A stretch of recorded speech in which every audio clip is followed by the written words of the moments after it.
I was born in Illinois, just north of St. Louis, and I was born there in 26. I was in the Army 3 weeks after I left school in October of 45. I was shipped to Camp Atterbury, spent 3 weeks there, then was transshipped over to Camp Roberts in California, trained as an infantryman, shipped from there to Camp Kilmer, shipped out for Germany in early 1946, and then was assigned to the War Crimes Trials Unit, 7708 War Crimes Group. Had the same left shoulder patch as Eisenhower, and we had the right shoulder patch for Patton because their group maintained our work. We went to the trials, of course, and my job was to maintain all of the files that we had available to the attorneys at whatever trial was held. We had an English contingent, a French contingent, and a Russian contingent. Everybody thinks about the Nuremberg war crimes trials as being centered in Nuremberg, and that's not true at all. That was a showplace. Probably 50 times as many trials, or people at least, were tried in other areas, like the concentration camps, Buchenwald, Dachau, wherever. And you were at Goring's trial? Oh, yes. Yeah. Yes, we attended the trials relatively frequently. Tell me about that. It's a very difficult thing to talk about because most of the people that I knew who attended those trials felt that Goering was about the only articulate man in the dock. Mm-hmm.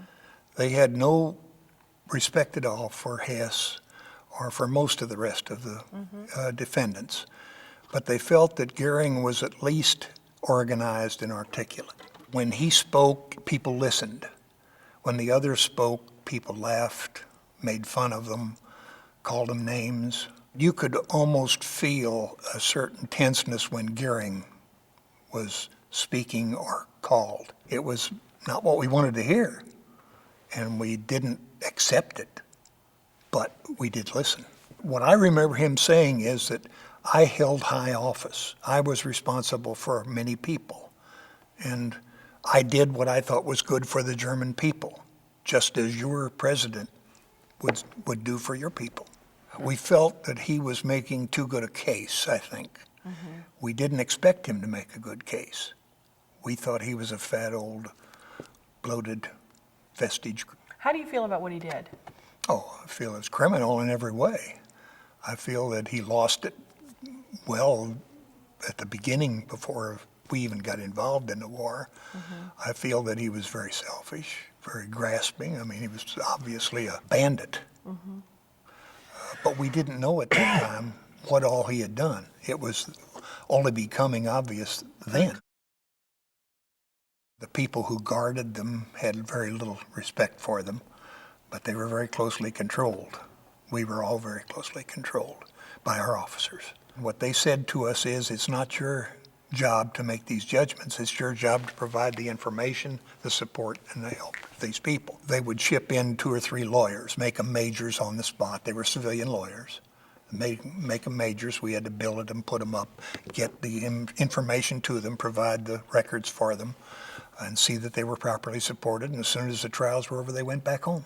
The Stars and Stripes would have these printouts of discoveries of these caches here and there, and some of our own soldiers who took advantage of that and looted some of those castles. Those were in the Stars and Stripes when I was there.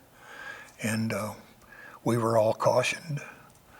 I was cautioned on one occasion for giving a used army blanket to a German civilian, helped me every day.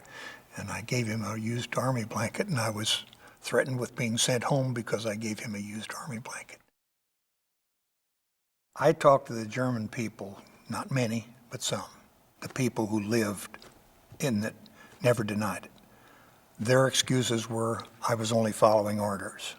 I was helpless, I couldn't do anything about it. The people that I dealt with, including the young man that I worked with in the darkroom who had lived through that era, was about a year younger than I, said that as far as they were concerned, it was a given, that it was a fact.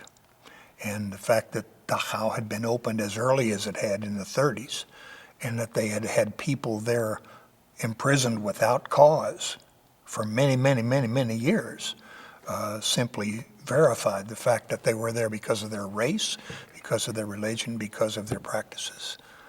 And I'm talking about what the Germans said now, not what the Americans were saying. It seems to me that the admission of the German civilians that it did happen is final proof. And to my way of thinking, that's been the case since they were made to walk through the concentration camps by Eisenhower and people like that.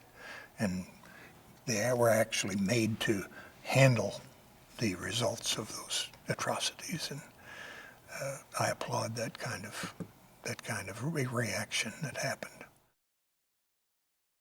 What do you want people to know about what happened as a liberator? Well, I think they should know how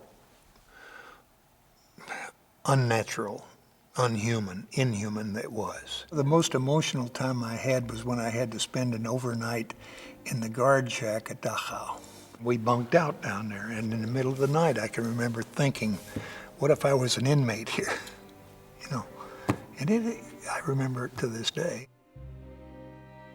Yes, it was justified. Yes, it was necessary. And if we went through the same thing again, it would be necessary to do it again. What was justified and necessary? The creation of the war crimes trials Right, system okay. and the punishment that ensued.